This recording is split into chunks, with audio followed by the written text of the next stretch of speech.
Hello everybody, it's Mark Vang with the Sanctuary Networking community on Google+. And today we're going to talk about AdWords, and we've got a event, AdWords for Noobs or Beginners, as you want to call it. We're going to just kind of touch on some of the things that you should know, maybe if you're starting out on your first AdWords campaign, or maybe you've already started your first AdWords campaign. These should be some things you might want to go back and take a look at. And this is something that's completely outside my personal area of expertise, so I've asked Adrian Bold of Bold Internet to come in today and talk about this. And just a little while back, he actually did a nice review of my first AdWords campaign. He does a little video review where it makes it easy to go back and look at what's going on. But he's going to walk us through, he's got a presentation, so he's going to walk us through some of the things that you should be aware of and tell us a little bit about how AdWords works. Hello, Adrian. Why don't you tell us a little bit about yourself here before we get started today? Hi, Mark. Thank you very much for the introduction. Yep, as Mark said, my company is Bold Internet, and I've been involved with Google AdWords since about 2002, which is when I first created a campaign back in April 2002, and that particular account is still going live today, so that's great. And as Mark said, I did a video review for his account a few weeks ago, and that's led us to where we are today, where Mark's kindly invited me along to hopefully share some information. It's very much aimed at the beginners of anybody that's maybe new to AdWords or hasn't used Google AdWords at all. And subject to time, because I know we're on a HOA, but subject to time, the plan that I had for today was to give a live presentation just to walk through some of the basics of AdWords, so we're all on the same page there. And then we'll come back and see if there's any questions that have been asked during that presentation phase.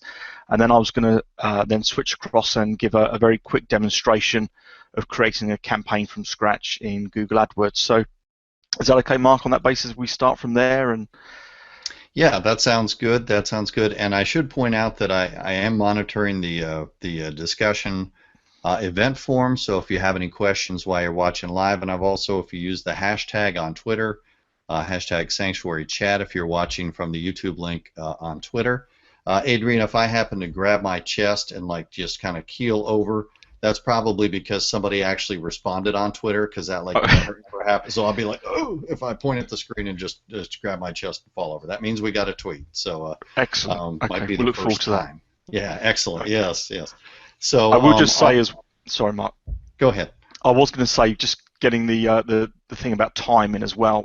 With Google AdWords, although it looks relatively simple on the surface, there's an awful lot when you scratch below that surface. And just to give some context on that, there's actually 4 exams that you can do for Google AdWords, and 2 of those focus on search. One is the AdWords fundamentals, and the other one is advanced search.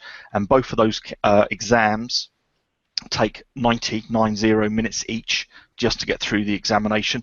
So you can imagine that to get to that level, there's quite a lot of revision and reading that needs to be done. So as I say, today very much an overview for beginners, and with that in mind, I'll start screen share and we'll take it from there. Okay, so I just want to check that you've got the presentation there, Mark. Yep, presentation is up for me. Good. Okay. Anybody out there watching the event, you want to yell if you don't see that? You should see it though. Okay, so just very quickly, I'll give you an overview of Google AdWords. It started back in 2000, and it's Google's advertising platform, and it's based on a pay-per-click model, PPC. So as the name would suggest, people are paying every time somebody clicks on an advert. It accounts for the majority of Google's revenue. I mean, last year alone, 2013, Google reported revenues of around about $50 billion, and about 97% of that would have come from Google AdWords spend. So clearly it's a massive, massive business. In terms of AdWords specifically and how it can affect you, the advertiser, well, you're always in control, or at least you can be in control. You can set the budget that you want to spend on a daily basis. You can control how much you're prepared to pay for a click on one of your adverts, and it's totally trackable. And what I mean by that is there's no reason for not knowing whether your account is working or not, and we'll talk about conversion tracking in a short while. There's really two aspects to Google AdWords. There's the search side of life, highlighted there in blue. So people go onto Google or one of their partner sites and perform a search for something. People normally go on the internet looking to either buy or looking for information. And then on the right-hand side, we've got what's called the Google Display Network, or GDN. Give everything an acronym nowadays, but basically the display network is where people could be on a website that has opted into Google's AdSense program, and basically it means these third-party websites are showing advertising, and you can target those adverts using the AdWords system, and that's called the display network. So some basic terminology. First of all, we have a Google AdWords account, and the likelihood is that you've either got an account already, because the account will come from your Google account, and if you're on Google Plus and if you use other Google services like Analytics, that sort of thing, chances are you've either got an account or a dormant account that's ready to go that's associated with your Google account email address. And one thing on that I would note straight away is sometimes I have people send me their email address and their password to log into their Google AdWords account. You should never do that. If you're going to work with a third party or an agency or an AdWords consultant, all they should ever need from you is your customer ID, a 10-digit customer ID that appears at the top of your AdWords screen. You can send them the ID. They can then request permission to access your account. You grant them that permission. So you, the account holder, always remain in control. Never ever give out your username and password. Moving on, we've got the campaign. So within an AdWords account, we can have multiple campaigns, and a campaign really sets the scene in terms of what it is we're going to be promoting online. And primarily it's about setting the daily budget, the ad scheduling, geo-targeting, basically where you want your adverts to appear in which part of the world or country. And then within campaigns we have what we call ad groups. An ad group is made up of adverts and keywords, and these really are where we start drilling down now to get specific to talk about the product or service that we are going to be promoting. Again, we'll see lots of this in a short while. We then have keywords. I'm sure everybody uses, we're all familiar with what keywords are, or words and phrases. And the main thing with keywords in terms of Google AdWords is that you need to understand keyword match types. So there's a number of those, and I'm going to cover those in detail in a moment. Impressions are the number of times that your advert is seen when somebody performs a search. So in terms of, if I just forget display for the moment, in terms of going onto Google, somebody performs a search for a product or a service. If your advert is seen, that's classed as an impression. You don't pay for the impression, you only pay when somebody clicks. But it's important to understand the relationship between impressions and clicks, and that moves us on to the next point, which is our click-through rate. So this is expressed as a percentage. Again, another acronym, we use CTR, and this is basically the number of times as a percentage your advert has been clicked on in relationship to the impression. And the name of the game, as long as you're in control of all the other factors that we talk about, is that the higher the better. And basically, to give some context on that, years ago when AdWords was fairly new, if your CTR, your click-through rate, fell below 0.5%, 0.5%, they would disable your adverts because they didn't feel that you were relevant enough. Well, they still have a penalty as such for not being relevant, but they will no longer disable your advert. But there is a factor now called a quality score that is impacted by that. But the key here, and I'll mention it a couple of times, is that we need to make sure that we're relevant and that our adverts appeal to the keywords, and therefore our click-through rate is as high as we can get it. Okay, cost per click, CPC. So this is the amount that you pay, and there's two elements to this. There's the default CPC, basically what you're prepared to pay for that click, and there's the actual amount that you are charged by Google, and they can differ. Basically, the amount you pay can actually be less than the amount that you're prepared to pay, your bid amount, and that comes under factors such as the quality score that I mentioned just now, the relevancy, and those sorts of things. So often some people get confused with AdWords, that they believe that the site that's advertising at position number 1 is paying more than the site that's at position number 2, and so on and so forth down the line. That isn't always the case. Often you can find that people that are dominating the top positions are actually paying less, but because their account is so well optimized, they're getting discounts in the form of what their quality score is providing for them. Lastly, on this page, we have conversions. So conversions are basically the number of times a successful action has happened. And that might be, in the case of e-commerce, somebody's bought an item and checked out through a basket, or if you've got a lead generation website, somebody submitted an inquiry and they arrive at a thank you page. That thank you page would then be classed as a successful conversion. Now, this isn't turned on by default, so if you've got an AdWords account, it won't just be there auto magically. You need to kind of turn this on, and you can either use AdWords native conversion tracking, which has been there for years, or now we can actually import goals, now called conversions, from Google Analytics, so you get a two-way view of your data. But basically, you need to have this in place if you're going to be, running AdWords for any length of time. Okay, so I mentioned about keywords and the importance of that, so I'm now just going to go into a bit more detail about keyword match types, and we'll then move on to a couple of examples at the end. Okay, so broad match. This is the default. When you first launch AdWords and you're going to create your first new campaign and a brand new ad group, Google then invite you to add some keywords. And if you don't know or understand keyword match types, everybody would be tempted to just type in some keywords. And those keywords are what we call broad match. They don't have any brackets, no square brackets, no quotes, as you'll see in future examples. And you're certainly going to get a big reach, but it's often a case if you use broad match and without conversion tracking and no negative keywords, I'll explain in a moment, your budget will just disappear and you'll be left wondering what's happened. So you need to, my recommendation is to not start with broad match, is to start with one of the other match types in a moment. There's absolutely nothing wrong with broad match, but you need to control it, and new users of AdWords don't have enough experience to know how to control those keywords. So here's an example.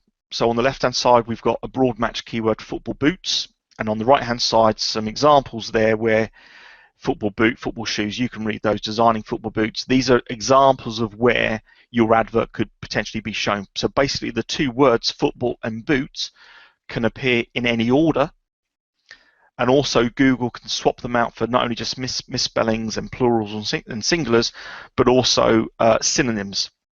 So probably the fourth one down there is an example, golden boot winner of the Football World Cup, thinking about Brazil coming up in a few months' time.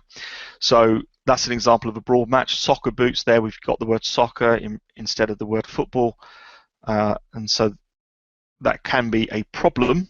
Sometimes it will work, but it can be a problem where you'll see lots of search queries that are not relevant to what you were bidding on. Next one, modify broad match. So having recognized there was a bit of a challenge for users of broad match, back in 2010 Google came out with a modify broad match, and in plain English what they've done is now allow you to prefix a keyword or keywords with a plus sign, and that basically means that those words will not be swapped out for synonyms. You can still have other versions of that keyword, singulars, plurals, misspellings, but you won't at least get swapped out for synonyms. So that's a good next step, let's put it that way. Here's a couple of examples there. So on the left we've got football and boot, both prefixed with the plus sign, and then on the right hand side, I won't read all of these out, but you can see some examples. Now the third one down, second-hand football boots on eBay. So you can see that if you were selling football boot, there's still lots of potential to get search queries that would trigger your advert that may not be what you were looking for in terms of the sort of people you want clicking through on your adverts. But believe you me, people will still click through even though you're not advertising secondhand, or the fact that you're not eBay. They will still click through on your advert if it appears.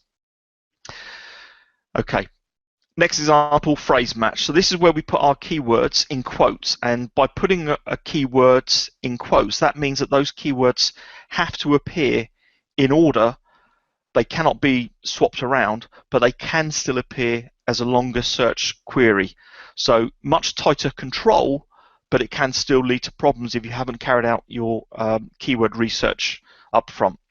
So there's an example. We're bidding on the phrase golf club in quotes, And of course, you can see there we've got new golf club, used golf club, golf clubs for sale. So again, it's very much understanding what it is that you're trying to sell in this regard as to which of those keywords might be negative or inappropriate for you. Finally, we've got exact match. This is where we put keywords in square brackets, and as the name would suggest, that's all would happen in terms of the keyword that would display your advert. Clearly, you've got a lot of control there. You'll be able to go to bed at night knowing that you're not just having your budget being drained by bidding on all these other random phrases, but also it means you're going to restrict your reach. So it might be for the new advertiser, if you've carried out extensive research and you understand your niche, you might know exactly which phrase you want to, or phrases you want to go for, and you might just wrap those in square brackets, and that might be good enough. For most people, though, for most advertisers, it's a combination of all of those keyword match types.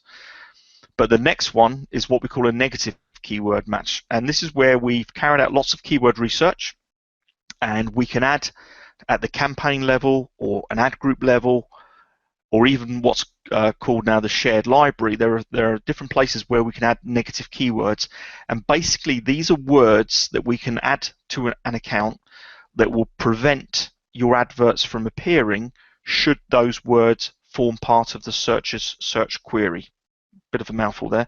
So in the examples we gave earlier, where somebody was searching for second-hand football boots on eBay, then the phrase second-hand or the word second-hand and the word eBay could be added as a negative keyword, and if they form part of the user's search query, your advert won't be seen.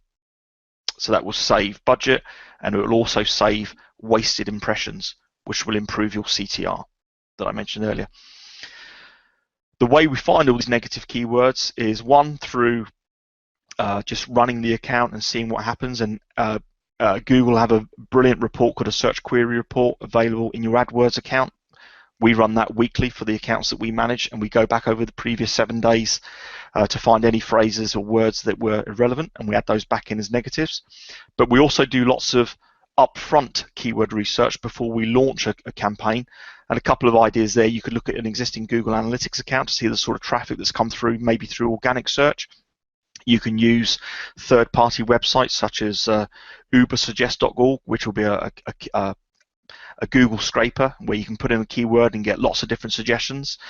For my part, a bit of a trade secret here, I use a piece of software called Keyword Researcher from a company called Clever Gizmos, which is just a fantastic piece of kit that again will give you lots of keywords, and then you can put those into a text editor or an Excel spreadsheet and sort out the ones that are irrelevant to you and put those back into AdWords as negative keywords.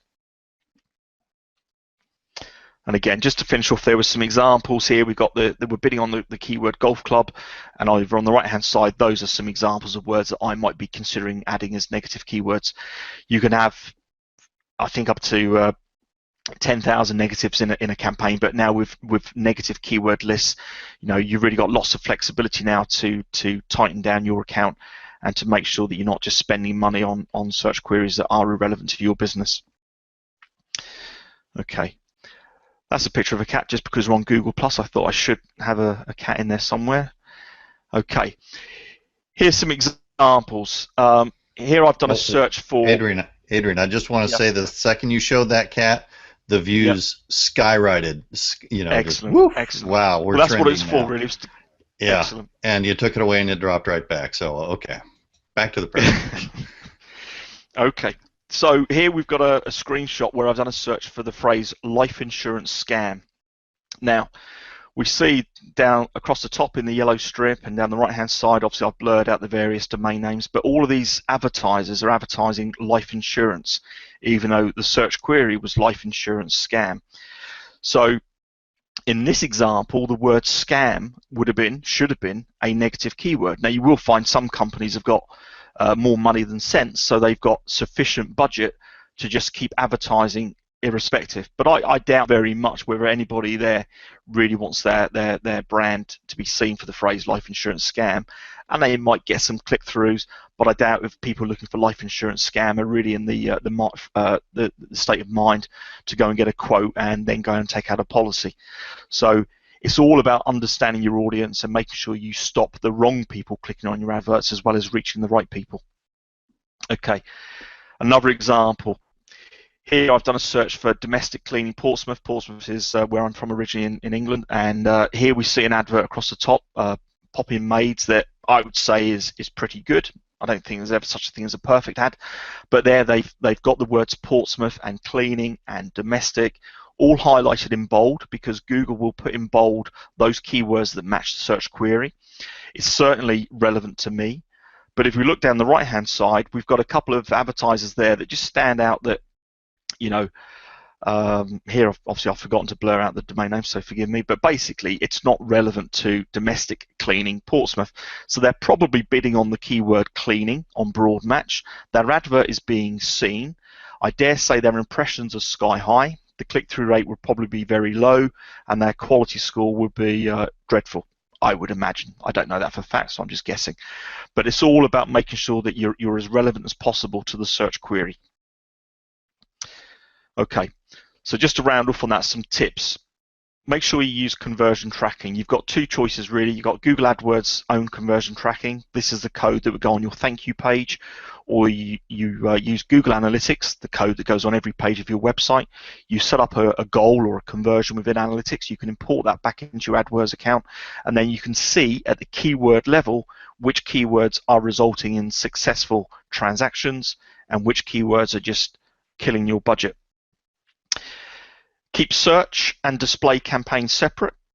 I would suggest to anybody you start with a search campaign, get confident with that, make sure it's working, and then expand into display later on if you want to.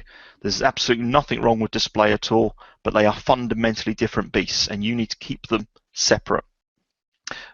I will just say on that, Google have recently come out with a new campaign type where they've actually mixed the two, but we'll come on to that in a moment. Make sure you direct visitors to the most relevant landing page. A common mistake I see is that people will set up a new campaign or new campaigns, and they'll take every visitor from every advert to the homepage of their website. You've got to make sure that the keyword and the advert and the landing page are all in sync. So you take people to the most relevant landing page. People will not spend time searching through a website. They will leave very quickly, and that would just be a waste, and your bounce rate in analytics will go sky high. And understand keyword match types. I won't go over that anymore because we've laboured that one, but basically you should not set a campaign live if you don't understand the difference in the keyword match types and how they're all working, and make plentiful use of negative keywords.